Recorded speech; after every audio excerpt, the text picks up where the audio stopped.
Hello everyone, नमस्कार, आदाब। I hope सब सारे के सारे गुड हो गए। तो गाइस, आज की वीडियो में हम बात करने वाले हैं कि जो हमारे नए यंगेस्ट एडवोकेट हैं वो अपनी प्रैक्टिस को आगे कैसे ग्रो करें और ड्राफ्टिंग को कैसे इंप्रूव करें और कौन कौन सी गलतियां उन्हें नहीं करनी चाहिए। गाइस, मैं सबसे पहले बता दूं, जैसे ही आपकी एलएलबी की डिग्री हो जाती है तो आपका फर्स्ट स्टेप बनता है कि अपने आप को एज एन एडवोकेट इनरोल करवाना। क्योंकि भाई पहले क्या होता था कि आप सेम डे में जो लाइसेंस होता था वो इशू हो जाता था, बट अब क्या है कि आपको लाइसेंस इशू होने में टाइम लगता है।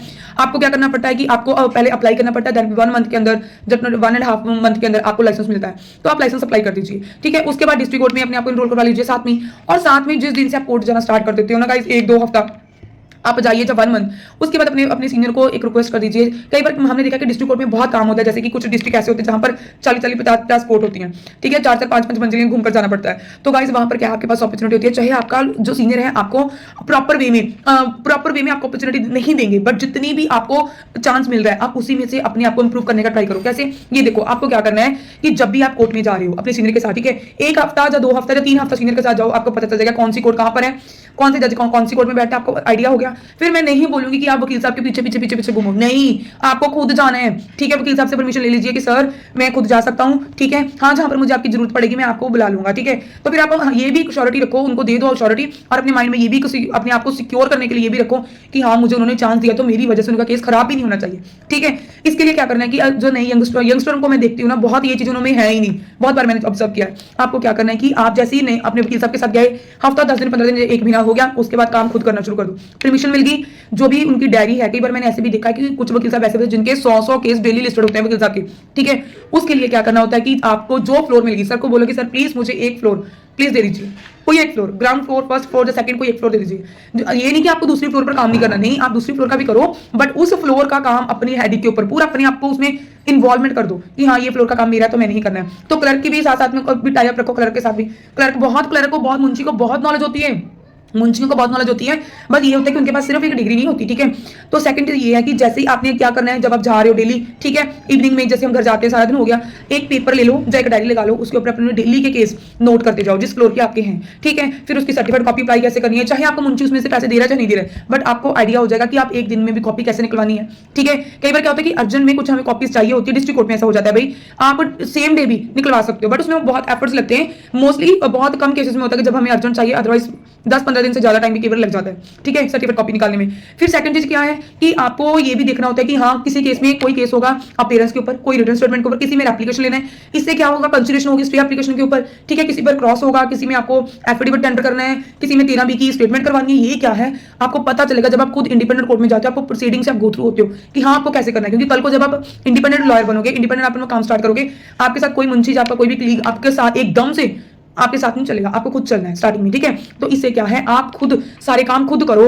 ठीक है, अगर कोई सर्टिफाइड कॉपी भी करनी है तो खुद से फिलअप करो, अगर बेल बॉन्ड भी करनी है तो एक बार गलती करोगे, 2 बार करोगे, 10 बार करोगे, तो ठीक है, अपने क्लर्क से पूछकर आप खुद ही बेल बॉन्ड वगैरह खुद ही भरो, चाहे आप में से उसको 50 रुपए भी नहीं मिल रहे, चाहे उसमें से आपको 1 रुपया भी नहीं मिलना, फिर भी बेल बॉन्ड वगैरह फर्निश जब करते हो खुद करो, आपको पता चलेगा कि वो भी कैसे चीजों को हैंडल करना है। ठीक है, तो ये चीजें बच्चे मैंने नहीं देखे आजकल करते, बहुत कम चीजें हैं। ठीक है, कई बच्चे बहुत करते हैं, डे 1 से करते हैं। तो ये क्या है कि जब आप इंडिपेंडेंट करोगे तो आपको पता होगा कि रीडर साहब से कैसे बात करनी है, उनको अगर कोई प्रॉब्लम आ गई तो कैसे हैंडल करना है, जज साहब के सामने कैसे अपने आप को प्रेजेंट करना है। क्योंकि जब हम कोर्ट में खुद जाते हैं तो हम हाँ, उस केस में हमें पता होता है कि हाँ, हमें कैसे प्रेजेंट अपने आप को असिस्ट करना है। गाइस, मैं एक चीज आपको बता दूं, कई बार मैंने स्टूडेंट को देखा कि भाई वो ऐसे कोर्ट में चले जाते हैं, ना डायरी होती है उनके पास, ना उनके पास कोई भी फाइल वगैरह होती है। नहीं गाइस, ये एक आपकी खुद की पहचान होती है कि जब आपको फाइल जो है वो खुद साथ में कैरी करनी होती है। फाइल्स जो होती है गाइस, वकील की एक पहचान होती है, एक आइडेंटिफिकेशन होती है, जो मुझे तो बहुत अच्छी लगती है। देखो, इन फाइल्स की ब्रीफ की बात कर रही हूँ गाइस।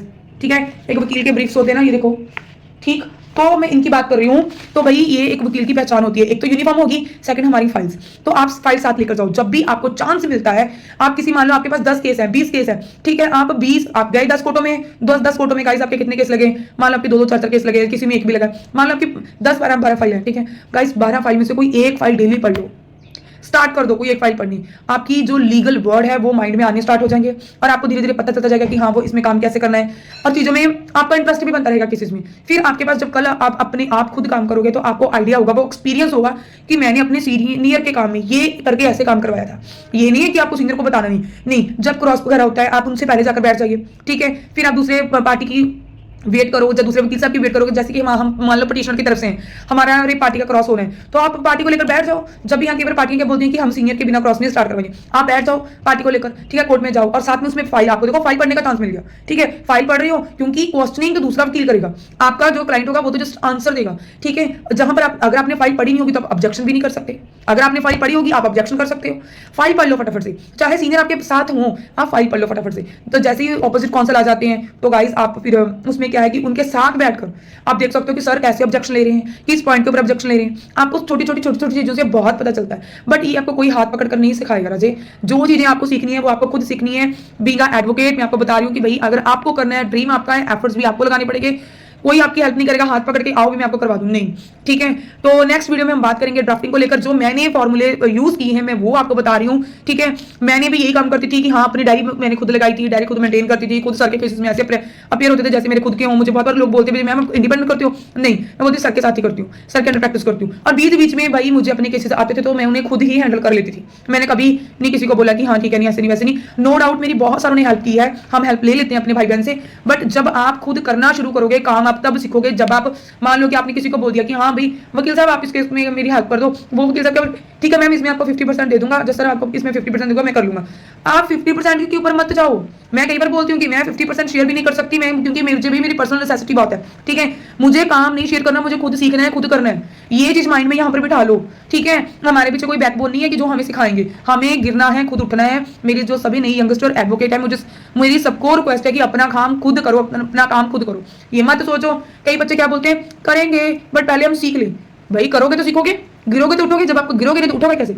सीखने में तो ऐसे सारी उम्र निकल जाती है। वकालत का एक प्रोफेशन ऐसा जिसमें हम लर्निंग पॉइंट आपका कभी खत्म नहीं होता, ठीक है। तो ड्राफ्टिंग कैसे करनी है वो भी मैं आपको अपना पर्सनल एक्सपीरियंस बताऊंगी कि मैंने क्या ऑब्जर्व किया था और मैंने क्या क्या ट्रिक्स फॉलो की थी और ड्राफ्टिंग में अब मेरा अच्छा चल रहा है, ठीक है। तो नेक्स्ट वीडियो में मिलते हैं। अगर आपका कोई अपना पर्सनल ओपिनियन हो, कोई आपकी पर्सनल थॉट हो जो आप हमारे साथ शेयर करना चाहते हो तो प्लीज आप कमेंट में बता सकते हो, ठीक है। वीडियो अच्छी लगती है तो इसे लाइक कर दो। मुझे पता है बहुत दिनों से मेरा टाइम नहीं लग रहा था, मैं वीडियो नहीं बना रही थी, बट गाइज मेरा भी बहुत मन होता है कि मैं आप सबके साथ बातचीत करूं, ठीक है। लाइव आना भी शुरू करूंगी धीरे धीरे, ठीक है। आप बताना कि लाइव आना चाहिए कि नहीं और कौन सा कब आना चाहिए, मतलब मॉर्निंग का टाइम देखते हैं संडे, क्योंकि संडे सैटरडे होगा तो फिर उस दिन देखेंगे मे बी, ठीक है। तो आप बताना वीडियो कैसी लगी, अगर वीडियो अच्छी लगी तो प्लीज इसे लाइक कर दो, शेयर कर दो, चैनल को सब्सक्राइब कर दो।